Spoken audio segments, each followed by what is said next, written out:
저희 첫째 시간에 하나님의 거룩하심에 대해서 말씀을 드렸습니다. 하나님은 거룩하신 분이십니다. 우리 하나님이 거룩하시다는 것을 하나님을 생각할 때마다 하나님께서 거룩하신 분이라는 것을 떠올리지 않으면 하나님에 대해서 우리가 잘 이해할 수 없는 부분이 참 많다는 것을 말씀을 드렸습니다. 우리가 하나님이 그 거룩하시다는 것을 우리가 생각하게 된다면 하나님이 하시는 모든 일들은 다 완전하고 또 하나님이 하시는 모든 일들에는 불의함이 없기 때문에 완전히 선하시다는 것을 우리가 믿을 수 있다고 말씀을 드렸습니다. 그리고 둘째 시간에는 하나님은 사랑이시다는 말씀을 드리면서 하나님께서 우리를 사랑하셨는데 그 거룩하심으로 우리를 사랑하셨기 때문에 그 사랑은 완전한 사랑이고 그 사랑은 결코 변함이 없는 완벽한 사랑이라고 말씀을 드렸습니다. 그 완전한 사랑이 우리들에게 분명히 표현된 것, 정확하게 하나님께서 어떻게 우리를 완전하게 사랑하셨는지를 분명히 드러내신 것이 바로 십자가의 사랑이다. 예수 그리스도께서 자신을 내어주신 그보다 더 큰 사랑이 없고 그보다 더 완전한 사랑이 없다는 것을 우리에게 보여주신 바로 그 예수님의 그 목숨의 크기만큼 우리를 사랑하시는 그 사랑을 우리에게 분명히 보여주신 하나님의 사랑에 대해서 말씀을 드렸습니다. 오늘은 하나님의 은혜라는 제목으로 말씀을 드리겠습니다. 하나님의 은혜. 우리가 하나님의 은혜에 대해서 참 많이 듣습니다. 그런데 정말 하나님의 은혜가 어떤 은혜인가, 왜 우리가 하나님의 은혜라고 말씀을 하고 있는 것인가 하는 것을 오늘 이 시간을 통해서 살펴보도록 하겠습니다. 우리 고린도전서 15장 말씀을 열어주시면 감사하겠습니다. 고린도전서 15장 9절과 10절 말씀입니다. 고린도전서 15장 9절과 10절.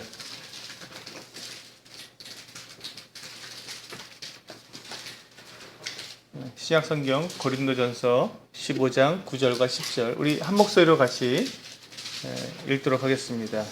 같이 읽겠습니다. 시작. 나는 사도 중에 가장 작은 자라. 나는 하나님의 교회를 박해하였으므로 사도라 칭함받기를 감당하지 못할 자니라. 그러나 내가 나된 것은 하나님의 은혜로 된 것이니 내게 주신 그의 은혜가 헛되지 아니하여 내가 모든 사도보다 더 많이 수고하였으나 내가 한 것이 아니요 오직 나와 함께 하신 하나님의 은혜로라. 오늘 이 말씀을 통해서 우리는 사도 바울이 고백한 이 고백을 들을 수가 있습니다. 사도 바울은 나는 사도 중에 가장 작은 자라 이렇게 말하고 있습니다. 이 사도 바울은 자기 자신을 이렇게 생각하면서 내가 이와 같이 사도가 되어서 복음을 전하고 내가 이렇게 사도가 되어서 교회를 세우고 사람들을 주님께로 인도하는 이 모든 것들이 하나님의 은혜였다고 고백을 하고 있습니다. 이 사도 바울이 이렇게 은혜에 대해서 말하고 있는데요. 사도 바울은 자기가 그 유대인으로 태어난 것, 그것도 은혜고, 또 자기가 많은 학문을 공부한 것, 그것도 역시 하나님의 은혜고, 그가 예수 그리스도를 만나게 되어서 이제 예수 그리스도를 믿게 된 것도 하나님의 은혜고, 또 그가 이제 사도가 되어서 이 복음을 전하게 된 것도 하나님의 은혜고, 또 그가 복음을 전하면서 많은 교회를 세운 것도 하나님의 은혜고, 그리고 그가 교회를 세우면서 수많은 고난과 박해와 어려움을 당한 것도 하나님의 은혜고, 이제 그리고 그가 이제 마지막에 그가 아무도 자기 곁에 없이 자기 쓸쓸히 이제 그가 처형을 당할 그 같은 입장에 있는 그와 같은 것도 하나님의 은혜라고 고백한 그와 같은 사람이었습니다. 사실 성경에는요, 신약 성경을 통틀어서 이 은혜라는 말이 약 160번 정도 나옵니다. 신약 성경에서 160번 정도 그 은혜를 말씀하고 있는데 신약 성경에 약 132번 정도 이 은혜라는 말이 기록되어 있습니다.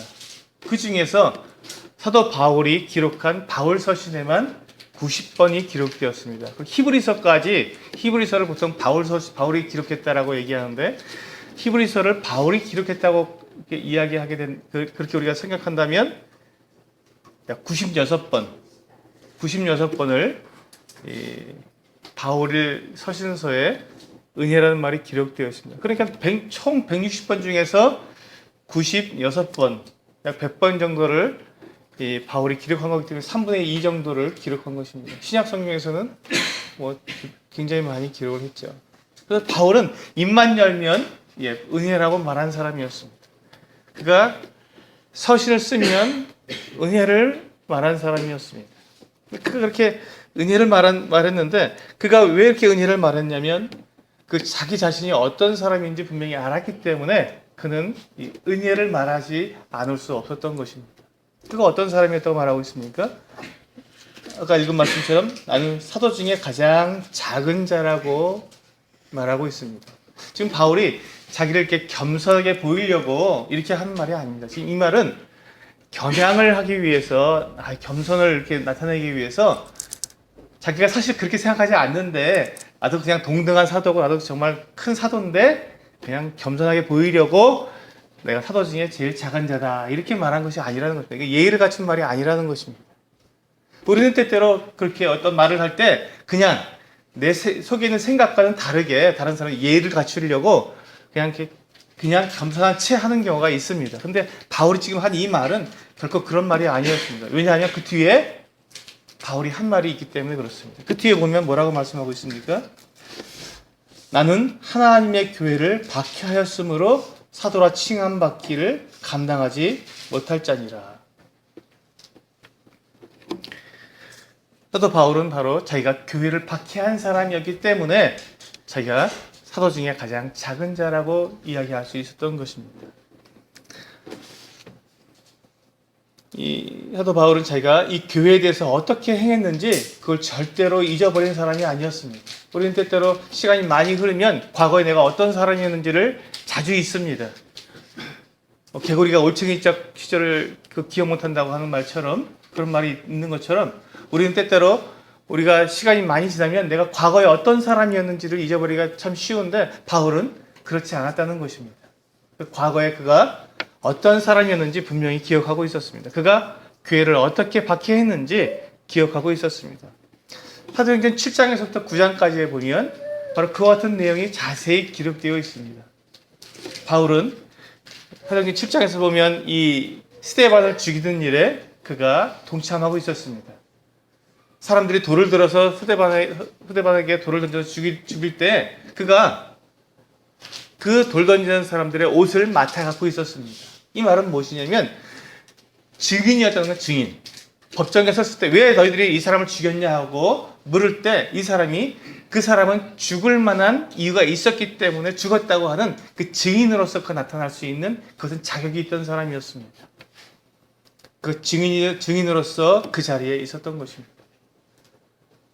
사도 바울은 그렇게 스데반이 돌에 맞아 죽는 것이 당연한 것이었고 그것이 하나님을 섬기는 법이라고 생각했던 사람이었습니다. 왜 그랬냐면 사도 바울이 생각했을 때 이 예수라고 하는 자기하고 나이가 거의 비슷했던 이 청년이 어떻게 하나님의 아들이 될 수 있었냐는 것입니다. 우리가 보통 예수님은 BC 4년경에 출생하셨고 이 바울은 AD 1년에 출생했다. 한 4년 정도의 나이 차이가 있다. 이렇게 학자들이 이야기하고 있습니다.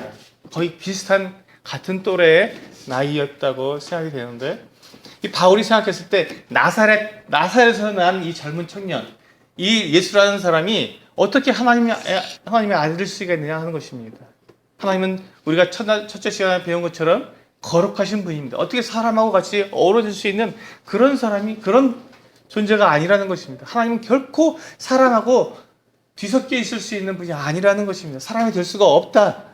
바울은 그렇게 생각했던 것입니다. 만약에 하나님께서 하나님의 아들이 오신다면 그는 왕으로 오시고 거룩하게 오시고 영광스럽게 오시지 그렇게 정말 한 시골에 그때 나사렛이라고 하는 가장 천한 마을에서 사는 그와 같은 사람이 어떻게 하나님의 아들일 수 있느냐라고 그가 거절했던 것입니다. 그리고 그 예수님이 어떻게 되셨습니까? 여러 가지 일들을 했다고 하지만 결국 그는 로마인들의 손에 의해서 십자가에 달려 죽었습니다. 그렇게 무능하게 아무 힘없이 이렇게 죽는 그 같은 사람이 어떻게 하나님의 아들, 그 위대하고 강하시고 전능하신 하나님의 아들이라고 말할 수 있겠느냐 하고 이 바울은 생각했던 것입니다. 그래서 그는 이 예수 믿는 자들, 예수 믿는 사람들을 박해하고 그들을 끌어가고 옥에 가두고 때리고 심지어 죽이기까지 하는 일을 하나님을 섬기는 일이라고 생각했던 것입니다. 가장 하나님을 잘 섬기는 방법이 그들을 박해하는 것. 이렇게 엉터리 같은 사람들, 정말 가짜 하나님을 만들어서 하나님의 아들이라고 사람을 갖다 이렇게 세우는 이와 같은 사람을 따르는 사람들을 갖다가 박해하는 것이 정말 하나님을 온전히 섬기는 우상을 척결하는 그와 같은 일이라고 그가 생각했기 때문에 그의 최선을 다해서 그가 행했던 것입니다. 그런데 그 일이 어떤 일이었습니까? 사도행전에 보면은 그 일이 가시체를 뒷발길질하는 일이었다고 말을 하고 있습니다. 말이 자기 뒤에 막 이렇게 말을 갖다 길들이기 위해서 가시가 잔뜩 달린 가시를 갖다 이렇게 엮어갖고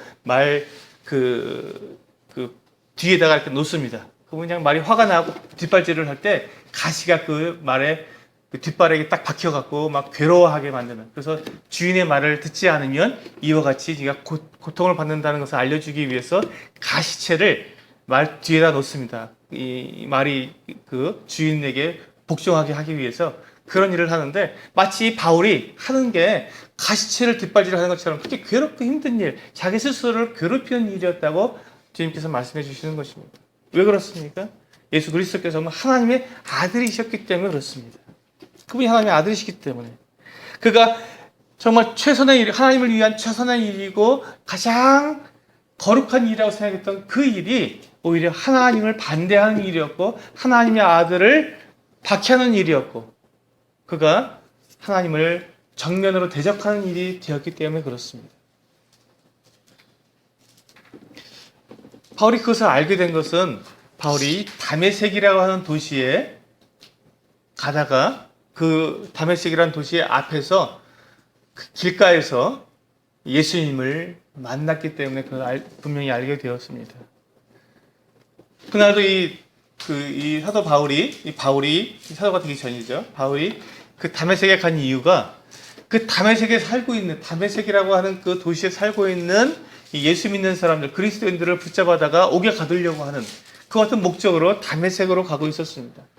그런데 그 길을 다 가서 이제 다메섹 그 도시가 저 앞에 보이는데 그 앞에서 예수님께서 이 정오에 낮 12시에 그 중동 지역의 그 뜨거운 낮 12시에 그 얼마나 해가 뜨겁습니까? 근데 그 정오의 해보다 더 밝은 빛으로 이 바울에게 비추고 그에게 사울아 사울아 그를 부르셨습니다. 바울이 이제 예수를 믿기 전에 그의 이름이 사울이었습니다. 사울아 사울아 네가 어찌 나를 박해하느냐 하고 예수님께서 사울에게 말씀하셨습니다. 이 사울이 깜짝 놀라서 이제 길에 엎드러져서 이제 하늘에서 들려오는 음성이기 때문에 그가 엎드러져서 주여 니시오니까 라고 물었습니다. 주님께서 그에게 나는 네가 박해하는 예수다 라고 말씀해 주신 거예요. 그때 바울은 알게 되었습니다. 자기가 지금 하고 있는 일이 어떤 일인지 분명히 알게 된 것입니다. 자기가 하나님을 섬기는 최고의 일이라고 생각했던 바로 그 일이 하나님을 대적하는 일이었고 하나님을 괴롭히는 일이었고 하나님의 원수가 되는 일이라는 것을 그때 그가 알았던 것입니다.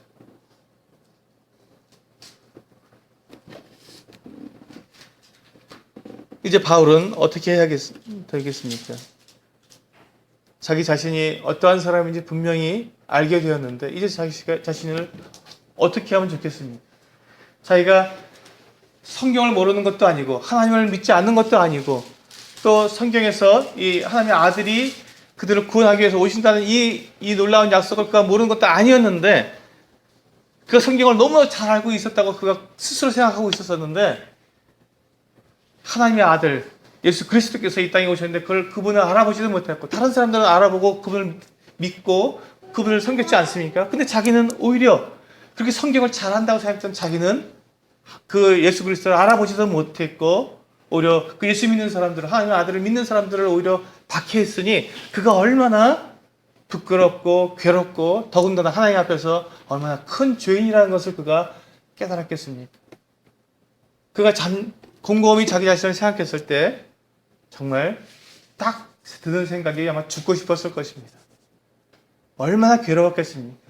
하나님을 섬긴다고 해놓고 하나님을 괴롭혔으니, 하나님을 섬긴다고 하면서 하나님의 대적이 되고 원수가 되었으니 얼마나 그것이 부끄럽고 괴롭고 죄스럽고 정말 어디에 이렇게 자기가 나설 수 있는 그와 같은 입장이 안 되었을 것입니다.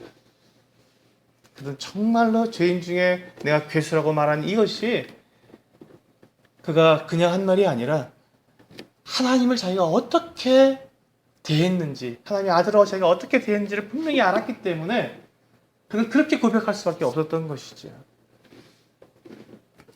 참 놀라운 것은요, 바울이 그와 같이 하나님을 대적하고 하나님의 아들을 그렇게 박해하고 예수 믿는 사람들 그렇게 괴롭혔는데도 불구하고 예수 그리스도께서 다메섹 그 길에서 이 바울을 만나 주신 것입니다.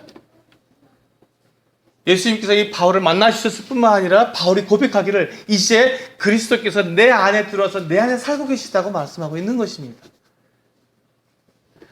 바울이 생각했을 때 자기가 그렇게 하나님을 대적했고 하나님을 반대했기 때문에, 방해했기 때문에 자기가 하나님의 징계를 받고 심판을 받고 자기가 멸망에 던져져도 전혀 할 말이 없었는데, 그런데 이 바울에게 예수 그리스도께서 찾아오셨고 그 바울 안에 들어오셔서 살고 계시다는 것입니다.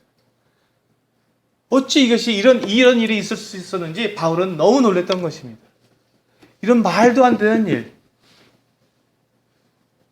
하나님을 그렇게 대적하고 그렇게 원수처럼 살았는데 그 자신에게 들어오셔서 자기와 하나가 돼서 같이 살아간다는 것은 생각할 수도 없었던 일이었는데, 바로 그와 같이 말도 안 되는 일, 우리가 꿈도 꿀 수 없는 그 일을 바로 하나님의 은혜라고 말하는 것입니다. 한번 생각해 보십시오. 우리는 어떤 사람들이었습니까? 바울만 이렇게 하나님을 대적하고 정말 이렇게 멸망하기에 딱 맞는 그 같은 사람이었습니까? 아니면 우리들도 그와 같은 사람들이었습니까? 우리들도 똑같이 정말 이 멸망하기 딱 좋은 그 같은 사람들이었지 않습니까? 구원받기 전에 당연히 그 같은 사람들이었습니다. 구원받은 다음, 지금 우리들의 삶은 어떻습니까? 구원받은 다음에 우리가 예수 그리스도를 믿고 구원받았는데도 우리들의 삶은 어떻습니까? 우리가 하나님 앞에서 정말 거룩하고 완벽하게 살아가고 있습니까? 지금도 우리는 어떻게 보면 정말 이 멸망받기에 딱 알맞는 그 같은 삶을 살고 있지 않습니까? 그런데 이 바울이 고백한 것처럼, 그런데도 불구하고 바로 그것은 우리들에게 예수 그리스도께서 우리 안에 들어와서 함께 살고 계시다는 것입니다. 하나님께서 우리에게 성령을 주셔서 성령께서 우리 안에 들어오셔서 결코 떠나지 아니하시고 영원히 우리와 함께 하시겠다고 말씀하신 그것을 지키시고 지금도 우리 안에서 성령께서 역사하고 계시다는 것, 하나님의 영이 우리 안에 들어오셔서 우리와 함께 살고 계시다는 것, 이것이 바로 은혜라는 것입니다. 하나님의 은혜는 이와 같이 우리를 찾아오시는 것을 바로 하나님의 은혜라고 말을 합니다. 그래서 이 하나님의 은혜는 다른 말로 하면 우리가 잘 알고 있는 한 단어로 말을 한다면요, 임마누엘이라고 말을 합니다. 임마누엘이라는 말은 하나님이 우리와 함께 계시다 하는 말입니다. 하나님이 우리와 함께 계시다. 우리 같은 사람, 하나님이 정말로 이 불의에서 떨어져 계시고 악한 것에서부터 떨어져 계시고 더러운 것에서부터 떨어져 계시는, 불의에 계시는 절대 우리와 같은 사람들과 죄악된 우리들과 결코 함께 할 수 없는 그 하나님께서 우리와 함께 하시기 위해서 오신, 임마누엘 하신 그 하나님, 바로 그것을 하나님의 은혜라고 말을 하는 것입니다. 우리 요한복음 1장 14절 말씀을 한번 보시겠습니다.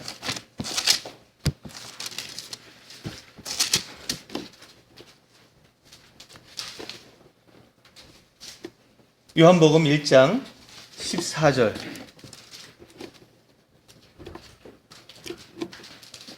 우리 한 목소리로 같이 한번 읽어보겠습니다. 요한복음 1장 14절 시작.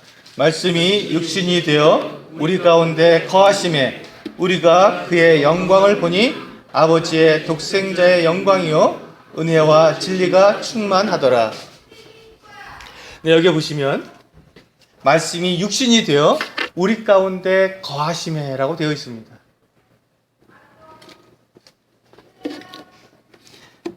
여기서 이 거하신다는 말은 본래 의미가 천막을 치고 산다라는 뜻입니다. 천막을 친다 하는 뜻입니다.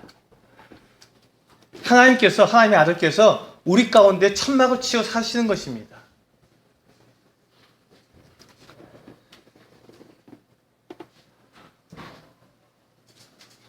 이것이 하나님의 은혜입니다. 우리 다시 요한계시록으로 한번 가서 보시겠습니다. 요한계시록 3장 20절입니다. 요한계시록 3장 20절. 똑같은 말씀을 하고 있습니다.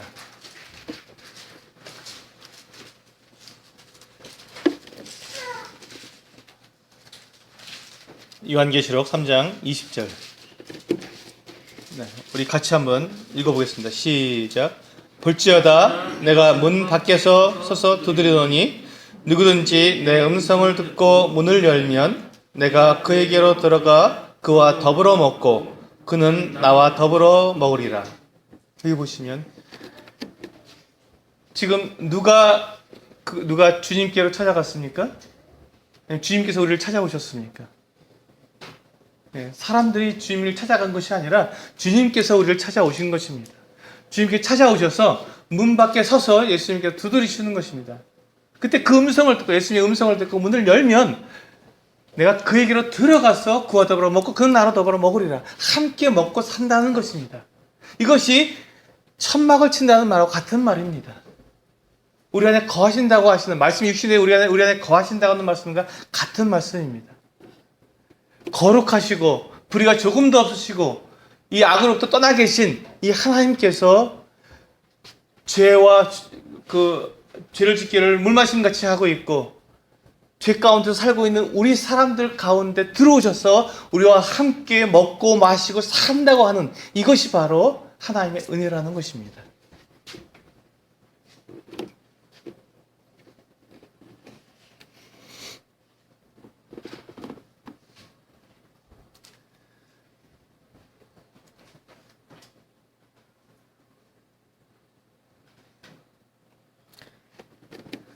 이렇게 하나님께서 정말 우리를 찾아오셔서 우리와 함께 사신다는 것은 사실 말이 되는 일이 아니지 않습니까?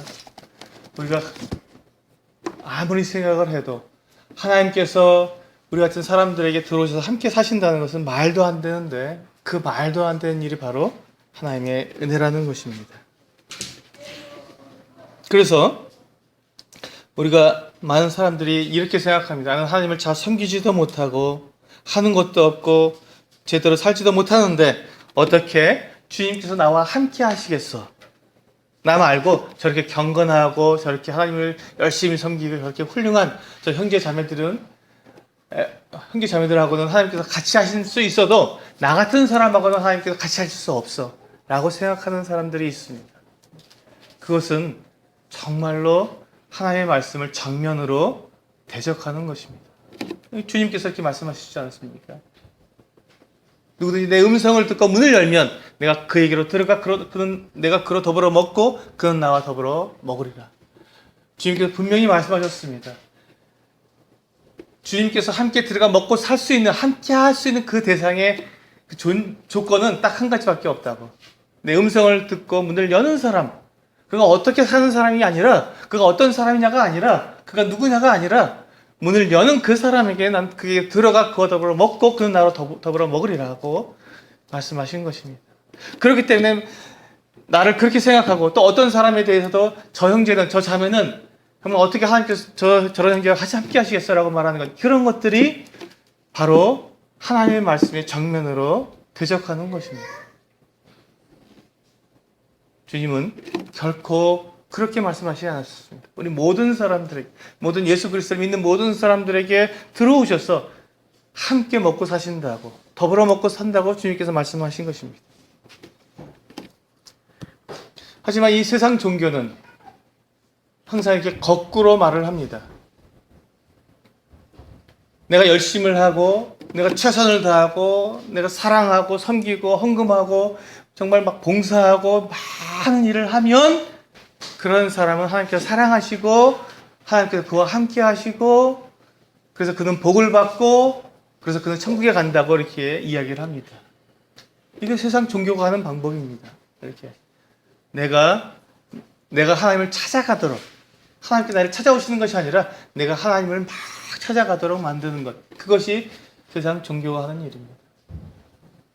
그러나 주님께서는 항상 찾아오셨습니다. 먼저 우리를 찾아오셨습니다. 내게 오셔서 내 문을, 마음의 문을 두드리고 계신 것입니다.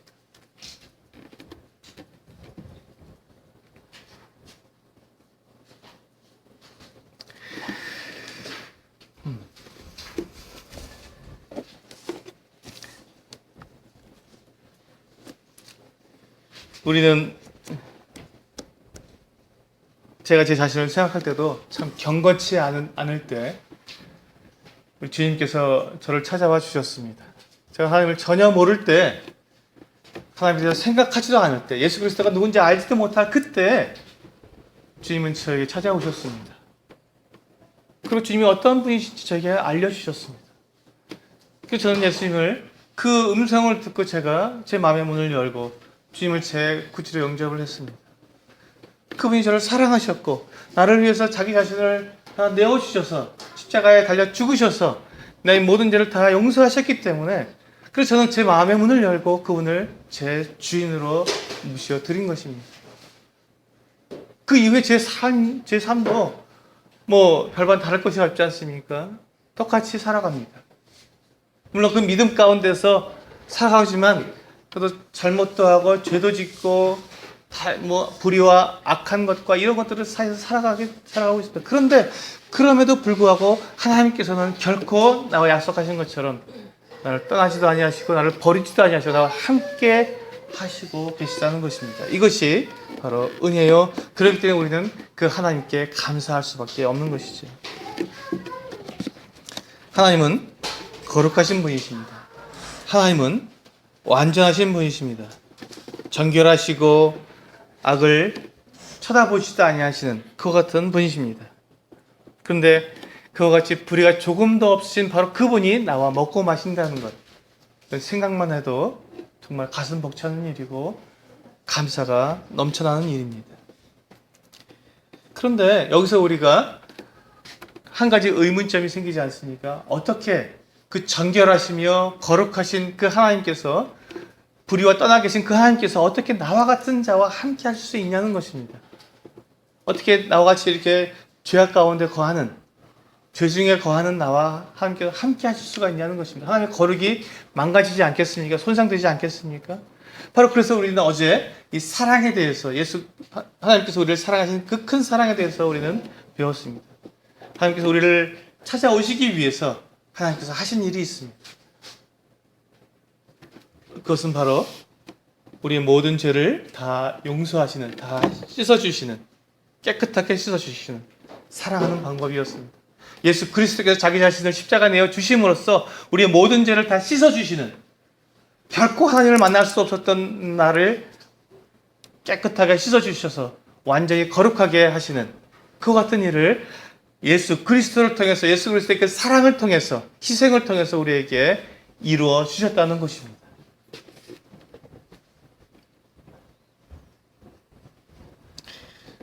하나님께서는 바로 그렇게 우리를 사랑하셨기 때문에, 자기 자신을 우리에게 주심으로써 사랑하셨기 때문에 우리에게 찾아오실 수가 있게 된 것입니다. 우리가 함께 거할 수 있게 된 것입니다. 우리를 완전하게 깨끗하게 하셨기 때문에. 우리 어제 요한복음 13장 1절에서 보신 것처럼 우리를 사랑하실 때 끝까지 사랑하시기 때문에, 철저히 구석구석 빈틈없이 사랑하시기 때문에, 우리를 그렇게 철저하고 구석구석 완전히 깨끗하게 빈틈없이 깨끗하게 해주셨기 때문에 하나님께서는 우리를 찾아오실 수가 있는 것이고 우리와 함께 먹고 마실 수가 있게 된 것입니다. 그래서 이 바울은 자기가 죄인 중에 괴수였지만 하나님께서 그에게 그 사명을 주셨고 그를 사도로 보내셨기 때문에 그가 그와 같은 일을 감당할 수 없는 자였지만 하나님께서 그에게 찾아오셔서 그를 예수님께서 만나주시고 예수님을 믿게 하시고 그리고 그에게 사명을 주셔서 그가 사도의 직분을 행했기 때문에 그가 자기 스스로를 말하기를 나는 사도 중에 가장 작은 자라고 고백을 하게 된 것입니다. 그리고 그가 그 모든 일들이 다 하나님의 은혜라고 고백한 것이죠. 우리 마지막으로 출애굽기 32장을 한번 열어서 보시겠습니다. 출애굽기 32장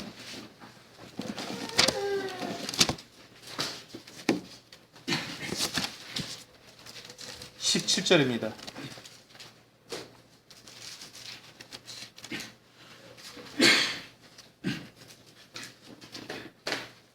출애굽기 32장 17절.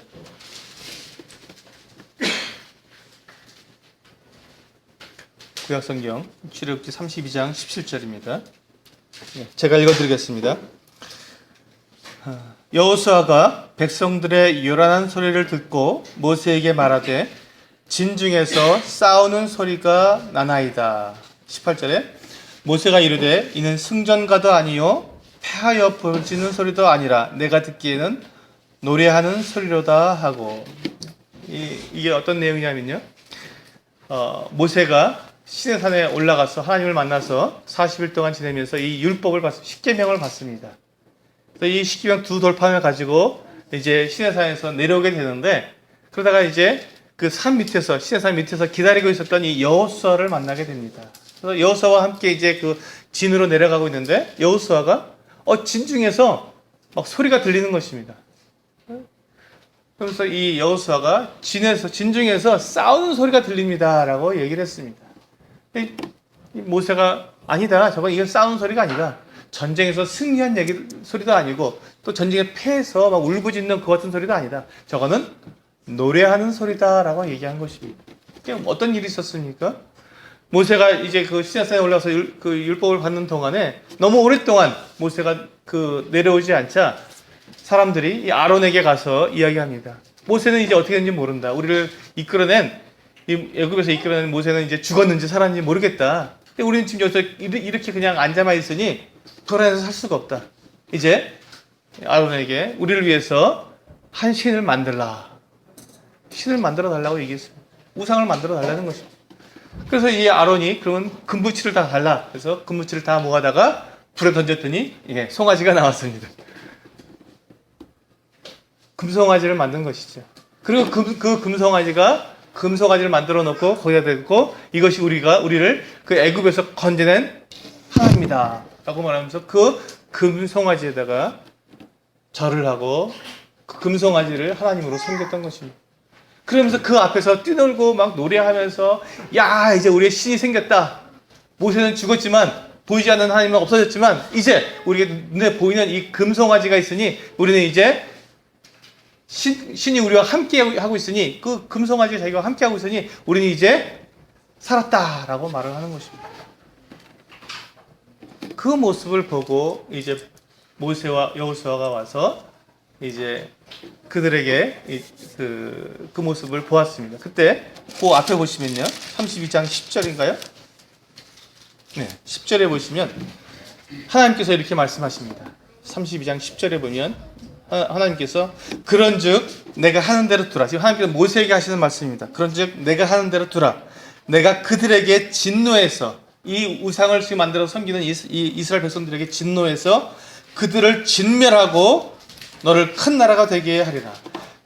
이 우상 숭배하고 있는 이 이스라엘 백성들을 완전히 진멸, 한 사람도 남기지 않고 노인으로부터 어린아이까지 단 한 사람도, 남자와 여자 가리지 않고 완전히 싹 죽이고 진멸해 버리겠다고 말씀하신 거예요. 이것이 바로 하나님의 거룩입니다. 이것이 바로 하나님의 거룩입니다. 죄에 있는 사람들, 죄 가운데 있는 자들을, 불의한 가운데 있는 더러운 자들하고 함께 할 수 없기 때문에 그들을 진멸해 버리시겠다고 하시는 이 모습, 이 말씀이 바로 하나님의 거룩입니다. 그러자 이 모세가 하나님께 엎드려서 기도합니다. 하나님, 제발 이 백성들의 죄를 용서해 주십시오. 만약에 하나님께서 이들을 진멸하신다면 그거를 애굽에서 이끌어내는 그 하나님께서 더 이상 힘이 없어서 능력이 없어서 이들을 다 그냥 광야에서 죽게 했다 이렇게 사람들이 말하지 않겠습니까? 하나님 제발 이들을 용서해 주십시오 라고 하나님께 이 모세가 간구하게 됩니다.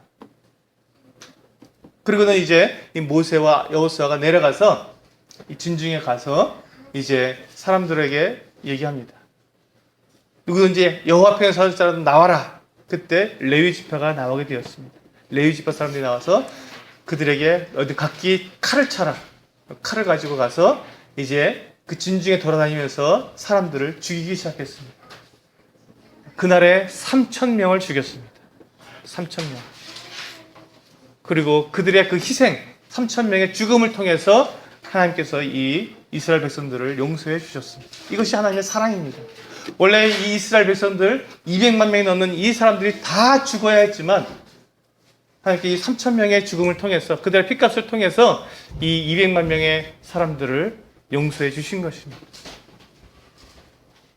그들을 용서하실 때 완전하게 용서해 주셨습니다. 전혀 그들에게 다시는 그와 같은 것들을 말씀하지 않을 정도로 완전하게 용서해 주셨습니다. 그리고 그 용서를 하신 것을 나타내기 위해서 이제 출애굽기 35장에 가면 모세에게 성막을 짓도록 말씀하시고 있습니다. 우리 성막을 어저께 보았죠? 그 성막을 짓도록 말씀하신 것입니다.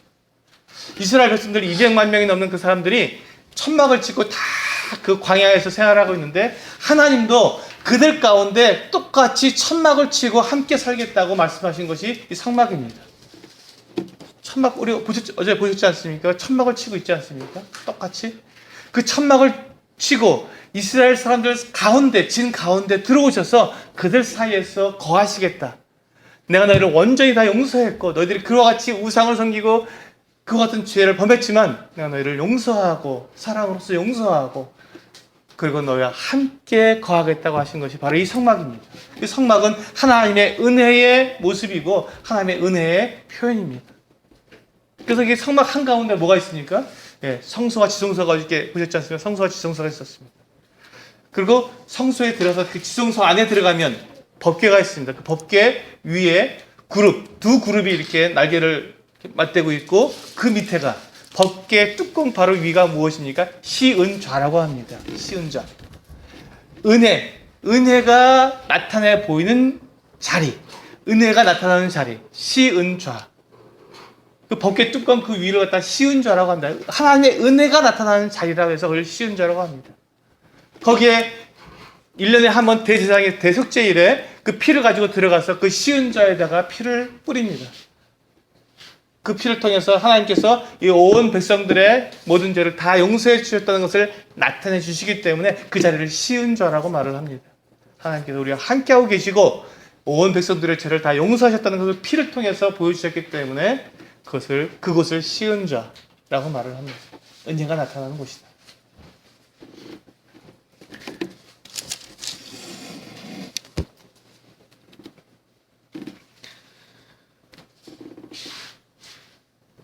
하나님께서는 우리 사람들과 함께 생활하기를 원하십니다. 하나님과 함께 살기를 원하십니다. 그 하나님께서 우리와 함께 사시고자 원하셔서 우리들에게 행하신 그것, 우리도 함께 사시는 그것을 하나님의 은혜라고 말을 합니다. 그리고 그 은혜는 하나님의 완전한 사랑을 통해서 예수 그리스도의 그 십자가의 죽음을 통해서 우리들에게 이루어져 주신 것입니다. 그래서 그 거룩하신 하나님께서 우리와 함께 하실 수 있게 되었습니다. 이제 우리에게 은혜가 임한 것입니다. 그래서 그 은혜 때문에 우리는 하나님과 함께 살아갈 뿐만 아니라 영원히 하나님과 함께 주님의 나라에서 살아갈 그와 같은 대상이 된 것입니다. 이것이 오늘 우리가 말하는 하나님의 은혜입니다.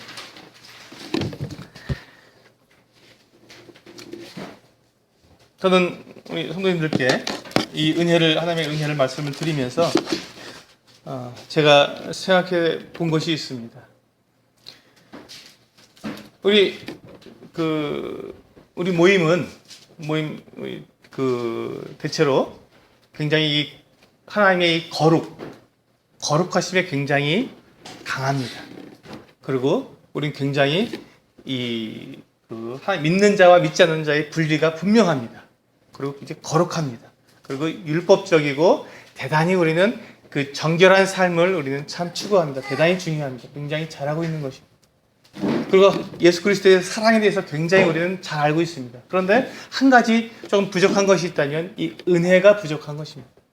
이 은혜라는 것은 우리 가운데 이 연약한 자, 이 부족한 자, 우리 눈에 이렇게 다 차지 않는 사람들과 하나님께서 우리와 함께 먹고 마시며 뒹그러신 것처럼 우리도 그와 같은 자, 그런 사람들과 함께 먹고 마시며 함께 뒹굴 수 있는, 함께 할 수 있는, 함께 지낼 수 있는 그들을 영접해서 우리 가운데 연약한 자들을 이렇게 영접해서 함께 지낼 수 있는 이 어떤 은혜, 이것이 바로 은혜인데 그런 부분들이 우리에게는 조금 연약하지 않나 하는 생각이 듭니다.